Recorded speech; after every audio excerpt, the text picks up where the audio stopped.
ሰዎች የምንሰራው ስራ የሚመቻችሁ ከሆነና በምላሹ ደግሞ እናንተኛም በትንሹ ማገዝ ከፈለጋችሁ ቻናላችንን ሰብስክራይብ፣ ይህን ቪዲዮ ደግሞ ላይክ አድርጉት። ውሰት የሰጡት ተጫዋች ማለት ነው ጎል አግብቶባቸው እነሱ ከሊጉ እንዲወርዱ አደረጋቸው።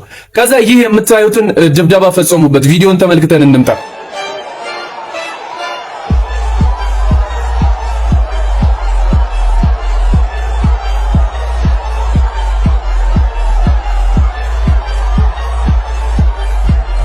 እንዴት አመሸህ ቻምፕ። ስለ አርሰናል ትራንስፈር ዊንዶ ፕላን ግልጽ የሆነ ፕላን ላስረዳሽ ነው የምልሽ። ሞርጋን ሮጀርስ የመጀመሪያው ፈራሚ ይመስለኛል። ፋብሪሲዮ ሮማኖ እንዳለው አርሰናል በእርግጠኝነት አንድ ሌፍት ዊንገር፣ አንድ ሚድፊልደር እና አንድ ራይት ባክ በእርግጠኝነት ያስፈርማል። ከዛ ውጪ ደግሞ የሚጨማምራቸው ሊኖሩ ይችላሉ። ለምሳሌ ሁለተኛ ራይት ባክ፣ ሁለተኛ ሚድፊልደር፣ ብቻ ብዙ ተጫዋቾች። የአምናውን ትራንስፈር ሀብታም እኮ ነን ብር አለን እኮ ገባር ድሮም ነበረን ስቴዲየም ከፍለ አሁን እዳ የሌለብን ሀብታም ነን። አስበው ማን ገንዘብ ምናምን ያለህ ቢዝነስ ምናምን ታንቀሳቀስ ሰው ከሆንክ እዳ የሌለብህ ሀብታም መሆን ማለት ምን ማለት እንደሆነ ታውቀዋለህ ነው የምልህ። ገባ ሊኩዊድ ካሽ ደቅ ነው ማድረግልህ ማለት ነው። ተረዳኝ አይደል? ማንንም እናንተ ደጋፊ መግዛት እንዳልጀምር ቅር እንዳይላችሁ ተረዳኝ አይደል? ስለ ሞርጋን ሮጀርስ ማለት በጣም እኔ ሬት ማድረገው ተጫዋች ነው። ያበደ ሳይኒንግ ይሆናል ብዬ ገምታለሁ። ሁለት ብቻ ትንሽ ያሳሰበኝ ነገሮች አሉ። አንደኛውና ዋነኛው እያሳሰበኝ ያለው ነገር ማለት አጫዋወቱ ማን ነው ስትሬት አፕ ሌፍት ዊንገር አይደለም። እንደ ኤዜ ሌፍት ዊንግም 10 ቁጥር መጫወት የሚችል ነው። ገባረ ሁለቱም መሃል ላይ ያለ ተጫዋች አምጥተን ወይ 10 ቁጥር ካልሆንከን ወይ ሌፍት ዊንግ ካልሆንከን በዛ ላይ ደግሞ ትሮሳርድን ቀንሰን በጣም ያስፈራል። ስለዚህ ባለፈው ፓርቲ ተቀንሶ የፓርቲ አገልግሎትን አጣ ነው። ሉዊስ ስኬሊ ባይደርስልን ኖሮ የበለጠ ችግር ነበር። ተረዳኝ አይደል? ዙሜንዲ የሆነ ኤሪያዎችን አሻሻለ፣ ፓርቲ የሌለበት የሆነ ኤሪያዎችን አሻሻለ። ከዛ ደግሞ ፓርቲ ያለው አንድ ነገርን ደግሞ አጎደለብን። እሱ ደግሞ በኋላ ላይ ችግር ፈጠረብን እና ተጫዋቾች ምንቀንስ ከሆነ አላህ አይደል አስተማማኝ ነገር ማምጣት አለብን። ሞርጋን ሮጀርስ አስተማማኝ አይደለም እያልኩኝ አይደለም። ገባህ? ግን አላህ መጥቶ ስክት ካላለስ ለሌፍት ዊንግ በተለይ ስክት ዋና ምን ፈልገው ሌፍት ዊንግ ስለሆነ ማለት ለሌፍት ዊንግ ስክት ካላለ የሚል ስጋት አለኝ። ሁለተኛ ስጋት ደግሞ ማን ሲቲ ባይባክ ክሎዝ አለው እየተባለ ነው። ይሄ ነገር ማን ሲቲዎች ነው እያሰራጩት ያሉት የማን ሲቲ ሚዲያዎች። እውነት ከሆነ ማለት ከባድ ነገር ነው። ምክንያቱም ማለት ጠላታቸው እጅ እንዳይገባ ሲል ብቻ አምና ጄምስ ትራፎርድ ኒውካስል ላይ እንዳደረጉት እኛ ላይ እንዳያደርጉ ብዬ እሰጋለሁ። ገባ? ምክንያቱም ባይባክ ክሎዝ ካለ ቅድሚያ የሚሰጥ ሁሌ ላንተ ነው።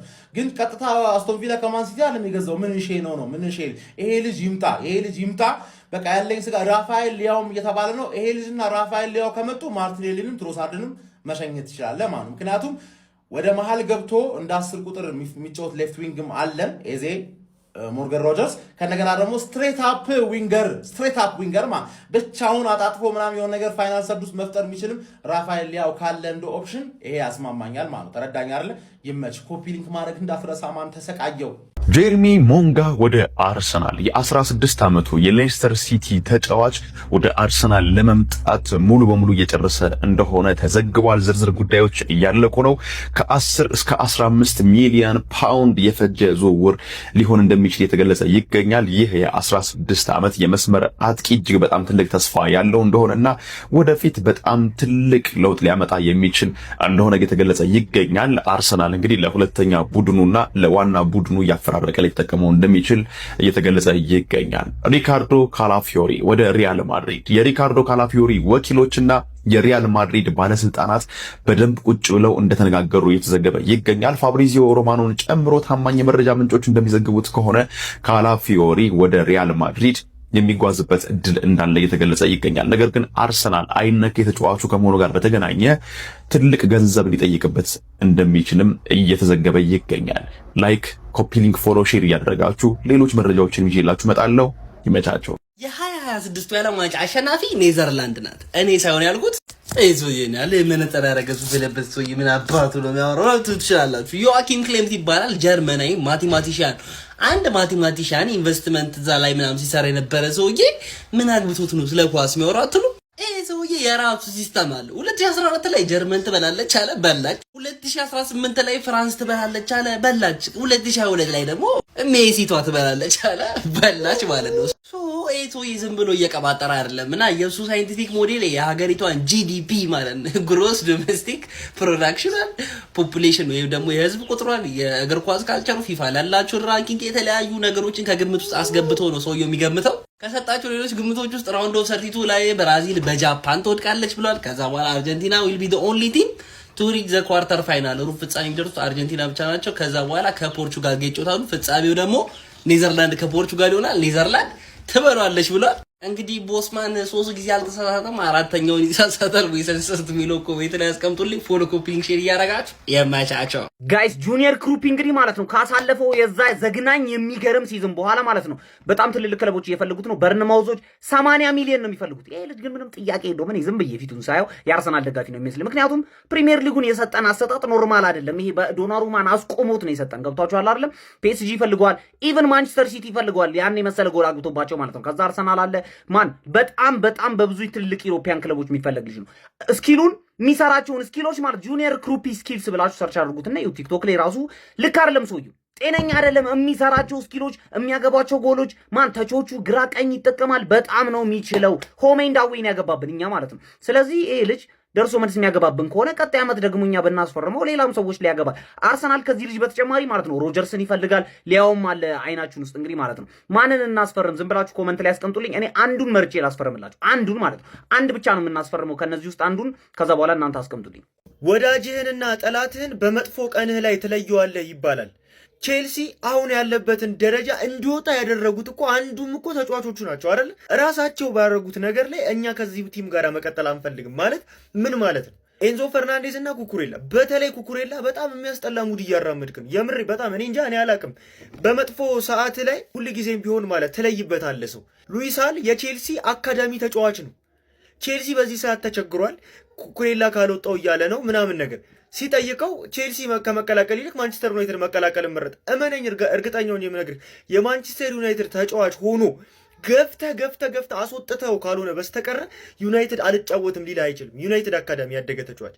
አንተ ግን ምን ያህል ብትሆን ነው? እኔ እንጃ። በጣም ብዙ ይሄንን እንዲሆን ግን ያደረጉት ምክንያት ምን እንደሆነ ታውቃላችሁ ማለት ነው? የእንግሊዝ ሚዲያ በጣም ትልቅ ኢንፍሉዌንስ እንዳለው፣ የቼልሲ ውስጥ ያሉ ስራዎች ትክክል አይደሉም ብሉኮ አውት ብሎ ደጋፊው አምጿል። ምን አገባው ሚዲያ ገብቶ እዚህ ውስጥ ተጫዋቾች ወደ ቼልሲ እንዳይመጡ ሲያሳምጹ እነ ካራገር ይከርክረውና የሚከረክ በሙሉ የተጫዋቾችን ኢንተረስት አጠፋ። ያለፈው ዓመት ዩናይትድ በወደቀ ሰዓት ተጫዋቾች ዩናይትድ እየመጡ ነበር። ቼልሲን እየመረጡ የሚመጡ ተጫዋቾች አሁን በሽ ነበሩ። ነገር ግን እዛ ጋር የተሰራው ስራ ሴሜኒዮ እኮ የተናገረውን ሰምታችሁት ከሆነ ቼልሲ ቤት እንዳትሄዱ የሚል ሚዲያ አምኖ ነው በቃ ቼልሲ ቤት መሄድ ያልፈለገው። በቃ ብዙ ነገር አለ፣ በጣም የሚያስጠላ ነገር ማለት ነው። ነገር ግን አሁን ላይ ለቼልሲ አንድ ጥሩ ነገር ደግሞ ምንድነው? ከልባቸው ክለቡን የሚወዱ ተጫዋቾች ብቻ ከክለቡ ጋር ይቀጥላሉ። የሚመጡትም ተጫዋቾች ወደውት ነው ክለቡን የሚመጡት። ፋይቲንግ ስፕሪት ደግሞ የሌለው ተጫዋች ቼልሲ ቤት አያስፈልግም። ከዚህ በኋላ ልውጣ ቢል እኮ ካይሴዶ ከማንም በላይ ገንዘብ አውጥቶ ከማንም በላይ የሚገዛው ማአት ቲም አለ። ግን ካይሴዶ ቲሙን ስለሚወዱ ነው። ሌሎቹም ማለት ነው አሁን የሚመጡ ተጫዋቾችን ታዩዋቸዋላችሁ ቼልሲን ወደ ድሮ ማንነቱ የሚመልሱት ማለት ነው የማይፈለጉ ተጫዋቾች፣ እነዚህ ከሃዲዎች መውጣት ሲኖርባቸው ብቻ እነሱ ከወጡ ትክክለኛ ተጫዋቾች ይመጣሉ። በጣም የሚያናድር ነው። ግን የምሬ ነው። በሀገራችን የብሮድካስቲንግ ራይቱን ሀገሬ ቲቪ ገዝቷል። ፍቅር ሙሉ ለሙሉ በሙሉ ስርጭት በብቸኝነት ኤክስክሉሲቭ። ይሄ በኢትዮጵያ የግል ሚዲያ ታሪክ በጣም ትልቅ ስኬት ነው። ወንድማችን አሁን የጣቢያው ማኔጀር ነው አይመር ትልቁን ኦርኬስትራ የያዘው መሪ ነው። በተለይ ሀገሬ ቲቪ ሁሉንም ጨዋታዎች በብቸኝነት እንግዲህ ለመላ ኢትዮጵያን ያስተላልፋል። በነፃ ሀገሬ ቲቪ ላይ ማግኘት ይቻላል። ትልቅ አንድ የሚዲያ ሙቭ ይመስለኛል። አንቴና ስቀሉ፣ አንቴና አውርዱ፣ በዚያ አርጉ፣ በዛ ሄዱ። አሁን የለም ፍቅር ባለው ፍሪ ማርኬት ላይ ፊፋ ከብሮድካስተሮቹ ካስተላለፈ በኋላ ሄደው እዛ ድረስ ተደራድረህ ይህንን ገዝተህ ማርኬቱን ይዘህ ለማሸነፍ መጣር ትልቅ የግል ሚዲያ ቻናሎች እንደ ሌሰን መታየት ያለበት፣ እንደ አርአያ መታየት ያለበት ትልልቅ ውድድሮችን ጭምር ሀገሬ ቲቪ እየያዘ ነው። በወርልድ ካፕ እንግዲህ ክረምቱን እናሟሙቃለን። ለመላ ኢትዮጵያን ከተደራሽነት አንጻር በጣም ለመላ ኢትዮጵያን ሀገሬ ቴሌቪዥን ላይ በኤችዲ ሙሉ ለሙሉ ጨዋታዎች መገኘታቸው ትልቅ ምርታ ይመስለኛል። ሁሉም ሰው ደግሞ ዲኤስ ቲቪ የለውም። ደግሞ በተቃራኒው አሁን የፔይ ቲቪ ቻናል ነው፣ ሰብስክራይብ የምታደርገው ነው። ለኢትዮጵያን ደግሞ ሀገር በቀል የሆነው ኢትዮጵያን ቻናል ያውን በነፃ በተደራሽ ማድረግ ደግሞ የበለጠ በተለይ በመላው ሀገሪቱ ላሉ ታርጌቶች በየቤቱ የበለጠ ለመድረስ ደግሞ ሌላው ኦፖርቹኒቲ ነውና ይሄ ለሚዲያ እድገት ለመወዳደር አሁን ዘመኑ ይህንን ይፈልጋል። ይዘህ ነው ወደ ትልልቅ ተቋማት መሄድ የምችለው። ዘመኑ ቴብል ላይ ይሄን ይፈልጋል። ቢቢሲ ዝም ብለህ ይዘህ ኢትዮጵያ ብሮድካስት ኮርፖሬሽን ኤፍሬም እንዳቋራ ይቅርታ፣ ሁሉም ውድድሮች በኢትዮጵያ ብሮድካስት ኮርፖሬሽን ነበሩ። ታስታውሳለህ? እንዲህ አይነት ውዶች ከኢትዮጵያ ቴሌቪዥን ከኢትዮጵያ ቲቪ ጋር ነበር የምታስተሳስራቸው። ባለፉት ጊዜያት ግን የአፍሪካ ዋንጫ ድሮፕ ያደርጋል ይሄ ጣቢያ። የዓለም ዋንጫ አትሌቲክስ የዓለም ዋንጫ የጃፓኑን የዓለም ዋንጫ አላስተላለፈም። የአትሌቲክስ ሻምፒዮናውን የዓለም ዋንጫውን እንደገና አያስተላልፍም። ወዴት እየሄደ ነው የሚል ጥያቄ መጠየቅ አለበት ቻናሉ የሚል ሀሳብ አለኝ። ምክንያቱም ብዙ ትውስታዎች የቻናሉ ነበሩ። ብዙ ነገሮች በቻናሉ ውስጥ ተመልካች ፈጥሯል። እነዚህ ሌጀንዶች በዛ ቻናል ውስጥ የተዋወቅናቸው ናቸው። እነዚህ ኦፖርቹኒቲዎች የተፈጠሩት በኢትዮጵያ ቴሌቪዥን ውስጥ ነበሩ። ከቅርብ ጊዜያት ወዲህ ግን ከውድድሮች ከስፖርታዊ ውድድሮች ሙሉ ለሙሉ በሚባል ደረጃ ርቋል እና ይህንን ጋፕ ሀገሬ መጥቶ መሸፈኑ ትልቅ እድል ነው። ኢትዮጵያን በቃ አንድ ስቴሽን ላይ ብቻ የመንጠልጠላቸውን ነገር ጋፑን መጥቶ በጊዜ አጥንተህ ውድድሩን የመውሰድ ነገሩን ማድረጉ እኔ ለሀገሬ ትልቁን ክሬዲት መስጠት ፈልጋለሁ። ትክክል ነው። አሁን ያነሳው ጥያቄ ፓሽን የሌላቸው አሁን ባለፉት ዓመታትም የነበሩ የኢቢሲ የቴሌቪዥን ኃላፊዎች መልስ ይስጡበት። ፍቅር ስፖርት መዝናኛ ዓለምን የያዘ ኢንተርቴይንመንት መዝናኛ ዓለምን የያዘ እንዳልሆነ የገባቸው ሰርተን ያለፍንበት ቻናል ነው። በብዙ መንገድ ያለፍንበት ነው። ግን የሚመጡ የሚዲያ ማኔጀሮች ሁልጊዜ በጣም ያስቁኛል። እኔ በቃ ድንገት ነው ከእንቅልፋቸው የሚነቁት። የሚሄዱበትን መንገድ አያውቁም። ድንገት ነው ትዝ የሚላቸው። ድንገት እንዴት ትዝ እያለ በዚህ ዘመን እንደዛ ድንገት ትዝ ይልሃል? እንዳይሆንም እንደዛ አይሰራም። ሀገሬ ቲቪ ግን ነዋይ አብረን የሰራን ወንድማችን ነው፣ የስራ ባልደረባችን ነው። ኤክስፔሪየንሱ ትልቅ ነው። በተለይ ለግል ሚዲያዎች ይሄ ቴሌቪዥን ይከፍቱና የአየር ሰዓት እንስጥህ እድል እንስጥህ የሚሉ በጣም ነው እኮ ነው የሚያስቁኝ። እድል የ18 ሰዓት ይዘው ሊንከባለሉበት በክሊፕ ሚዲያ ማሸነፍ የሚችለው እንደዚህ ውድድሮችን ይዘህ። ዘመኑ ይህንን ይፈልጋል። ዘመኑ ዲጂታል ነው። ዘመኑ ቴሌቪዥን ሜይንስትሪም ሚዲያ በተለይ በዚህ ዲጂታል ሚዲያ ዓለም ላይ ማሸነፍ የምትችለው ኢቨንት ይዘህ ውድድር ይዘህ ኢንቨስት አርገህ ትልልቅ ተቋማት ጋር ቀርበህ ዲል ማድረግ የምችልበትን ነገር ይዘህ ተደራሽ መሆን ትችላለህ። ከቪዚቢሊቲ፣ ከማርኬት፣ ከስፖንሰርሺፕ፣ ከእይታ ራስህ ዓላማህን ኤዲቶሪያልህን ጭምር። ስለዚህ ይሄ ፈርቀዳጅ በመሆን ለሀገሬ ቲቪ በነገራችን ላይ ተቋሙ አይደለም ይሄ ግንቡ ሐውልቱ ማን ነው ህንፃው ምናምኑ አይደለም። ሰዎች ናቸው ሚዲያ ማስመሰል የሚችሉት አይደለም። ሰዎች ናቸው፣ ሐሳቦቻቸው ናቸው። ዲል የሚያደርጉበት መንገድ ነው። ድንበር ተሻጋሪው ነው። ዓለም በአንድ አምብሬላ ስር ነው ያለውና ይሄንን መፍጠር መቻል ለኢትዮጵያን በእውነት ለሀገሬ ቲቪ በተለይ ደግሞ ለሚዲያ ማኔጀሩ እሱ ነው ያንበሳውን ድርሻ የሚይዘው ነዋይና ትልቅ አድናቆትን ያለኝ። ይሄ መቀጠል መቻል አለበት። ከቻላችሁ ካችሚ ፊው ካን ነው ከቻላችሁ ድረሱብኝና በደንብ ተፎካካሪ ሆኖ ለግል ሚዲያዎቹ ላይ ሰል ሊሆን ይችላል። እዚህ ዝም ብሎ ከመንከባለል በዘለለ ለማለት ነው። እሺ እንዴት ናችሁ ቤተሰብ? እስኪ አንዳንድ መረጃዎች እንመልከት። የአስቶን ቪላው ተጫዋች እንግዲህ ሞርጋን ሮጀርስ ሰሞኑን በብዙዎች እየተፈለገ እንደሆነ እናውቃለን። ሲቲዎችም እንግዲህ የድሮ የሲቲ አካዳሚ እንደነበር ታውቃላችሁ። እና ያው ማን ሲቲዎችም እንግዲህ ሮጀርስን ወደ ክለባችን ለማምጣት ኮንሲደር እያደረጉት ነው። ያው አርሰናል አይ ቲንክ ሞር አክቲቭ ነው እዚህ ጉዳይ ላይ ከሲቲ የተሻለ። ግን በጭራሽ አርሰናሎች ልጅ ማግኘት የለባቸውም። አንድ የምናሾፍበት ነገር ቢኖር የአታኪንግ መስመራቸው ነው። እሱንም ካጠናከሩ ከባድ ነው የሚሆነው። ስለዚህ ሮጀርስን ማስፈረም አለብን። ትንሽ እኛም እዚሁ እንትን ላይ አክቲቭ ከሆንን ሲቲን እንደሚመርጥ አልጠራጥ። ሌላኛው ደግሞ ለወርልድ ካፕ ማለትም ብዙ ተጫዋቾች የተጠሩበት ክለብ ከማንቸስተር ሲቲ ነው ማለት ነው። 19 ተጫዋቾች ከማንቸስተር ሲቲ ነው ለወርልድ ካፕ ወደ የሀገራቸው የተጠሩት ከሁሉም የእንግሊዝ ፕሪሚየር ሊግ ማለት ነው። ሁለተኛ ደግሞ አርሰናል ነው። ሁለተኛውንም ለዛውም በነገራችን ላይ እነ ፎደን እነ ሳቪኒዮ ምናምን ሳይጠሩ ማለት ነው። እና ለሁሉም የሲቲ ተጫዋቾች እንግዲህ የዓለም ዋንጫው ላይ መልካም እድል እንመኝላቸዋለን። እኔ አንደኛ ለፖርቹጋል ነኝ። ብቻ እኔ ብዙ የሲቲ ተጫዋች ወዳለበት ነው ማደለው። ግን በመጀመሪያ ሮናልዶ ይሄንን ወርልድ ካፕ መብላት ስላለበት ለሱ ነኝ ማለት ነው። ዲያዝ ሲልቫ ምናምን ማቴስ ኑኔዝ ብዙ ተጫዋቾች አሉ። ፖርቹጋልን እንደግፋለን ማለት ነው። ኢንግላንድ እንደሆነ እግር ትበላለች ሆደንን ምናምን ሳይጠራ ያቱ ማስቱኬል የተባለ ማጠብቁት ማገምቱት የዝውውር ዜና ይላል ማለት ይሄ ነው። እስኪ ስለ ዝውውር ዜናዎች ደግሞ እናውራ። ይሄ አዲሱ አካውንቴ ነው፣ የድሮ አካውንቴ ተዘግቶ ነው። ፎሎ እያደረጋችሁ ቤተሰብ መሆናችሁ እንዳረሱ። በቅርቡ 100,000 እንገባለን ማለት ነው። ፔሬዝ እንግዲህ ከዓለም ዋንጫው በኋላ የኤንዞ ጉዳይ እንደሚመለከት ማርካ አስነብቧል ማለት ነው። እና ዋጋው ውድ ስለሚሆንባቸው የኤንዞ ማለትም 115 ሚሊዮን ዩሮ መክፈል ስለማይችሉ ቫልቬርዴ እንደገና ደግሞ 20 ሚሊዮን ጨምረው ለማቅረብ ተዘጋጅተዋል ማለት ነው። የቼልሲ ደጋፊዎች በዚህ ሀሳብ ምን ትላላችሁ? ያው ታማኝነቱ ይሄን ያህል አስተማማኝ ባይሆንም ግን ይሄ ጉዳይ ቢፈጸም ምን ታስባላችሁ? በቃ እኔ ቦክስ ቱ ቦክስ ቫልቬርዴ መጫወት ስለሚችል ይመቸኛል። በቃ ኤንዞ ባይወጣ ደስ ይለኛል፣ ግን ከወጣ ደግሞ ቫልቬርዴን ከመጣ ይመቸኛል ማለት ነው። የእናንተን ሀሳብ ኮሜንት ላይ ያስቀምጡልኝ። ሌላው የአንደርሰን ጉዳይ ነው። የዚህ ክረምት የሲቲ ዋነኛ በቃ ሜን ታርጌት የሚባለው ራይት ባክ እና ሚድፊልድ ነው። ሚድፊልድ ላይ ደግሞ አንደርሰን እና ኤንዞ አሉ። አንደርሰን የማይቀረው ነው። ኤንዞ ፈርናንዴዝ ከመጣም በኋላ የሲቲ ዋነኛ ፕራዮሪቲ አንደርሰን። ልጁ በጣም ነው የሚመቸኝ፣ በጣም ነው የሚችለው። እንዲመጣም ከምፈልጋቸው በዚህ ክረምት ዋነኛ ተጫዋቾች አንዱ አንደርሰን። ምክንያቱም ይሄ የበርናንዶ ሲልቫን በቃ አለ አይደለ ቦታ ትንሽ እንኳን ከቨር ሊያደርግ የሚችለው አንደርሰን በዚህ ሰዓት ማርኬት ላይ ካሉ ተጫዋቾች። ልጁ ከላይ እስከታች ያካልለዋል ነው የምላችሁ። ሲያጠቃ ጎበዝ ነው፣ ሲከላከል ጎበዝ ነው። ሶ የአንደርሰን ነገር እንደማይቀር አይ ሆፕ የማይቀርም ነገር እንደሆነ አውቃለሁ። ራይት ባክ ገና እንደዚህ ተጫዋች ተለይቶ እንዳልወጣ እስካሁን ይሄ ነው የሚባል ታርጌት የለንም። ግን ስቲል ራይት ባክም እንደማይቀር የሲቲ ዋነኛ ፕራዮሪቲ እንደሆነ ተነግሯል። ሶ ሁለቱም የማይቀሩ ናቸው ማለት ነው። በዚሁ ያው ሌፍት ዊንግም ማነው ራይት ዊንግም ሊኖር ይችላል። ምክንያቱም ሳቪኖ መልቀቁ የማይቀር ከሆነ ራይት ዊንግም መኖሩ አይቀርም። ሶ ሌፍት ባክ እየተባለ የነበረው ነገር አሁን ለሌፍት ባክ ምንድነው ፕራዮሪቲ የሚሰጠው ነገር አይደለም። አንደርሰን እና አንድ ራይት ባክ እንዲሁም አንድ ራይት ዊንግ የማይቀሩ መሆኑን አሁን ይወጡ ያሉ መረጃዎች ይናገራሉ። እስቲ እናንተን ሀሳብ አስተያየት ኮሜንት ላይ ያስቀምጡ። እኔ አንደርሰን ፕራዮሪቲ ነው የምለው ሁሌም ማለት በዚህ ክረምት የቀረው ቀርቶ አንደርሰን መምጣት አለበት። አንደርሰን ግዴታ መምጣት አለበት። ለዚህ ሲቲ ቲም አንደርሰን ያስፈልገናል እና አንድ ራይት ባክም ግድ ነው ላለው። እስቲ እናንተን ኮሜንት ላይ ያስቀምጡ።